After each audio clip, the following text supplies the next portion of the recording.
This audio course is brought to you by Shepherd's Global Classroom, a ministry that exists to equip the body of Christ by providing curriculum for rising Christian leaders around the world. For a digital or print copy of this study, complete with study questions, assignments, and tests, please download the free Shepherd's Global Classroom app to your iOS or Android device or visit our website at shepherdsglobal.org. Thank you for listening.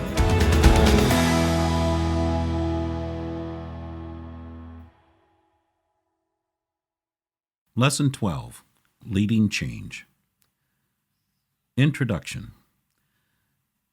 The construction of the temple had begun.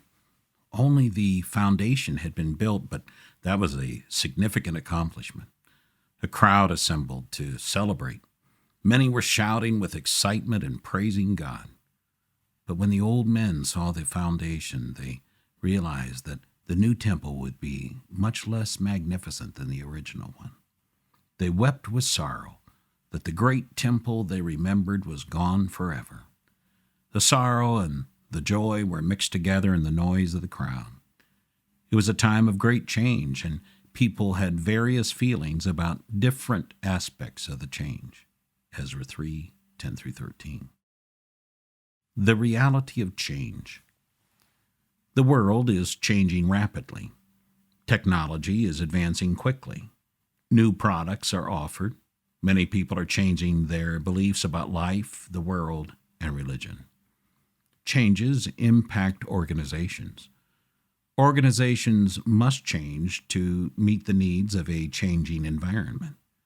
They should not change their values or their purpose, but they must change their goals, strategy, and actions. A leader must lead the change in his organization. If he is not prepared for change, he will always be responding to external changes. It is not good leadership to explain that an organization is declining because of unexpected changes. A leader should not just wish for the world to change in a way that will help his organization. He should not accept the decline of the organization because of changes that are out of his control. Rather than complaining about a changing world, he should change the organization to meet the needs of a changing world. It's been said that seeing the future is one leadership responsibility that cannot be delegated. It can be shared, but it is the leader's job to make time today to ensure that there is a tomorrow. The leader must ensure that there is a future for the organization by preparing it to meet the future. If the leader does not do this, no one will. If the leader becomes only a manager of present circumstances, the real job of a leader will not be done. Change is needed not only because of external change, but because of progress of the organization. It is obvious that a failing organization should change, but even a succeeding organization must change to succeed at a higher level. Not all change is improvement, but without change, there is no improvement. Some people try to avoid problems by avoiding change. To them, every idea is a problem because it is a suggestion for change. A good leader sees problems as inevitable along the road of improvement. The prophet told King Hezekiah that judgment would come, but not during his lifetime. Hezekiah was less concerned when he heard that the results of his action would affect the next generation instead of appearing immediately. 2 Kings 20, 16-19. A faithful leader thinks of how his actions will affect people in the future. Some results of a decision may not appear for many years, but the leader should remember that he is shaping the future with his decisions. Good change. Is change good? Not always. Deterioration, destruction, and decay are all change, but not good change. Don't change things just to have change. Change must be done carefully to achieve a goal. When a leader is starting, most people in the organization know they need some change. By making these changes, the leader increases their confidence. As he gradually makes more difficult changes, their confidence will increase if the changes get good results. The largest changes happen when the organization clarifies its values and purpose, then makes large changes in its goals and strategy. This is a process. If it is done too quickly, many people will not cooperate. It cannot be done by the leader alone because values and purpose must be shared by most of the people of the organization. Most organizations need changes in their budgets so that money is spent for something that is more important and gets better results. Often, the spending is not consistent with the organization's priorities. Large changes of the budget will occur if the organization changes because the budget is where the priorities appear. Understanding conditions. It is the job of the leader to accurately describe reality for himself and the team. When there is a problem to solve, the situation is often worse than we think. The process of correction takes longer than we plan, and the price is greater than we expect. A leader is tempted to minimize the problem in order to make his followers confident, but that will ultimately hurt his credibility.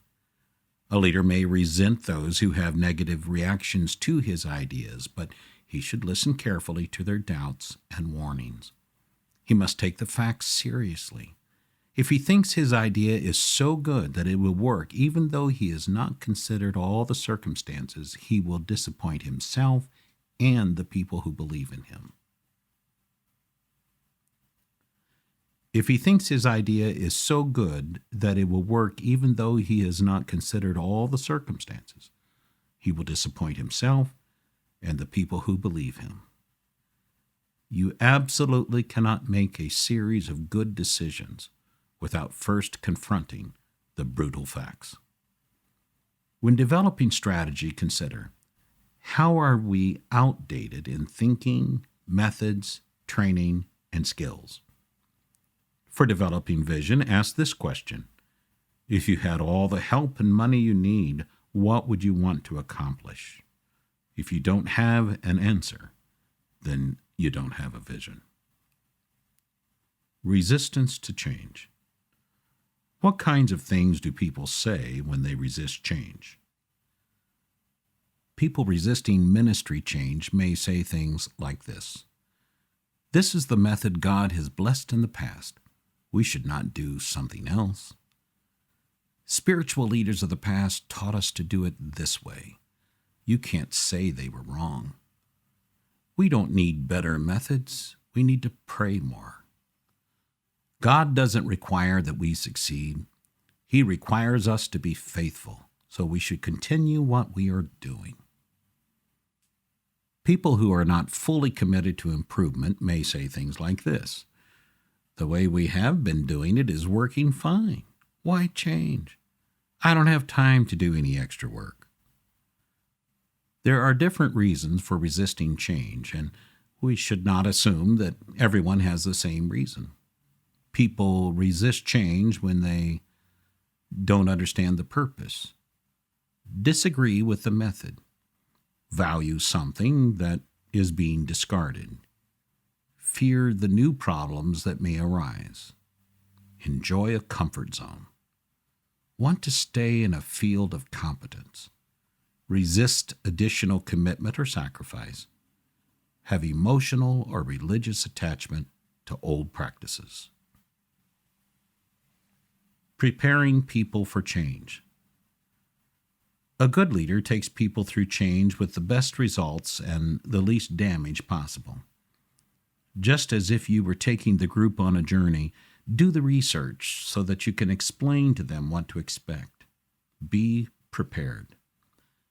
The primary team of the organization needs to be led through the steps of discovering the organization's values and purpose. The conclusions should be put into writing. Shared ownership of the purpose is necessary. Otherwise, it's just an individual wanting help with his goals. Shared goals unify the team. Remember to maintain connection to the organization's history. Don't act as if everything done before was worthless. Show how the future development will build on what has been accomplished. A young leader must show that he values the accomplishments of the past. He must value the fellowship that the organization has shared. He must not value only progress and efficiency. Establish a way of keeping score. As in a game of sports, the team needs to know what it means to score and what it means to foul. The scoreboard is essential for evaluating, decision-making, adjusting, and winning. Remember that the leader's personal credibility is the primary factor for the people's acceptance of a vision. People are not convinced of a plan unless they trust the leader. Maintain their trust by always acting with integrity. Never deceive them and never withhold information that would have influenced their decision.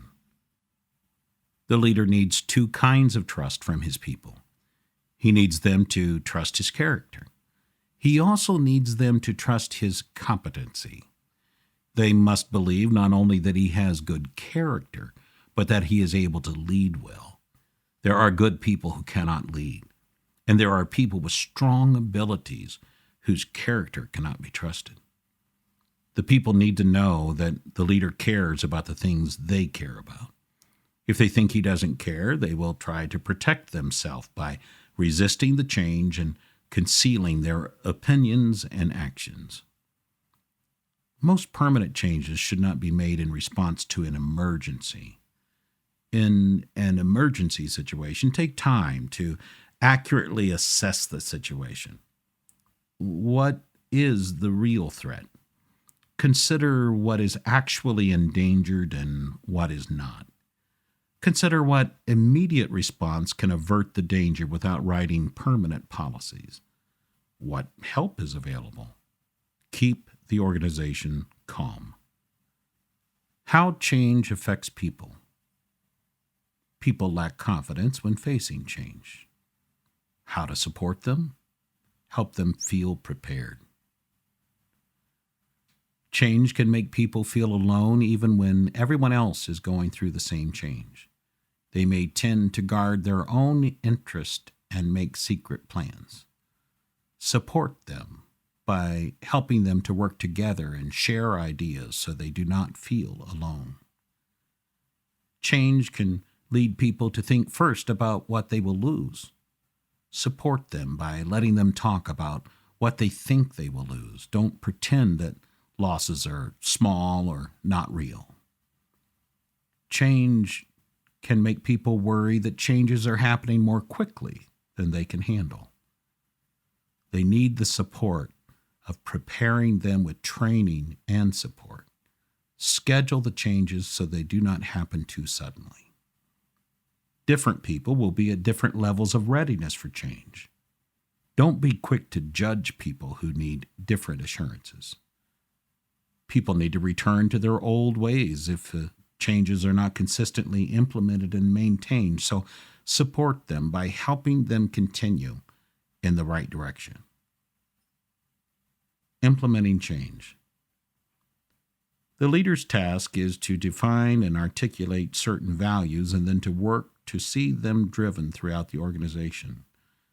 The leader cannot do this without involving himself in the machinery of the organization. The leader's job is not to administrate every detail of the organization. If he does that, he will, 1, prevent the development of leaders who could help him, and 2, limit the work of the organization to the amount that he can personally supervise. If he does that, he will, 1, prevent the development of leaders who could help him, and 2, limit the work of the organization to the amount that he can personally supervise. However, he cannot change the organization without 1, knowing how everything is being done, and 2, explaining how to apply the values in every operation. This means he must become familiar with the work of each department, help make the specific changes needed, and train and promote leaders who will carry out the values in their departments. The leader exercises management so that the convictions of the organization are honored, perpetuated, communicated, and put into combined action. It is not enough for the top leader to continually teach the values. Even demonstrating them in his own actions is not enough. He must make sure that they are practiced throughout the organization. He must find the people in the organization who really believe in the values and have the ability to help him implement them. An organization's spending shows its priorities. The professed purpose is not the real purpose unless their budget is consistent with it. That means that significant change of the organization will always mean change of the budget. Effective leaders give intensive personal attention to the budget because that's where the real convictions of the organization show up. Setting the big goal. The organization will have small, short-term goals. But after the purpose and vision are clear, the leader should set a large goal that inspires and motivates the organization. The big goal should be set after the organization has gone through the process of finding values and purpose described in the lesson, Ministry with Purpose. The large goal may be something that will take several years to achieve. It should be so large and challenging that it will require a high level of teamwork, energy, and strategy. The big goal should be easy for everyone to understand. It should be written and emphasized. It is not just a dream, but a real expectation. The big goal should unify the organization. It should not be suddenly imposed by the leaders. It should come after much discussion so that the committed people see it as the appropriate goal. When the goal is achieved, it no longer serves its purpose. A new goal must be set. Leaders should be prepared to lead in the setting of a new goal. Using momentum. Momentum is continued forward motion from a previous push. When we speak of momentum for an organization, it means that the people are ready to keep changing and progressing because of a recent success. As a leader, consider what momentum the organization has from success that occurred before you came. How can you use it and increase it? Consider how to turn present successes into momentum. How can you use a recent success to encourage people to another effort? Never assume that momentum sustains itself. Guide it and supply it with new successes. Purposely plan and schedule times to guide, encourage, and use momentum. Celebrate and publicize successes, being generous with the credit. What are your people's motivating factors? What gives them a sense of momentum? Remove demotivating factors. What limits people's expectations and stifles enthusiasm? What things make people feel they cannot succeed? 5 summary statements. 1. Organizations must change their goals, strategy, and actions to meet the needs of a changing world. 2. The leader must make sure there is a future for the organization by preparing it to meet the future. 3. People are not convinced of a plan unless they trust the leader. 4. A good leader takes people through change with the best results and the least damage possible. And 5. The right large goal inspires, motivates, and unifies the organization. This concludes Lesson 12, Leading Change. You've been listening to an audio presentation from Shepherd's Global Classroom. If you've appreciated these lessons, please take a few moments to contact us on our website or in the SGC app. Our team would love to hear from you and to know that you are praying for us as we endeavour to serve the world's most underserved pastors and Christian leaders. Thank you for listening. It's been an honour for us to provide this teaching and to help you to grow in the grace and knowledge of the Lord Jesus.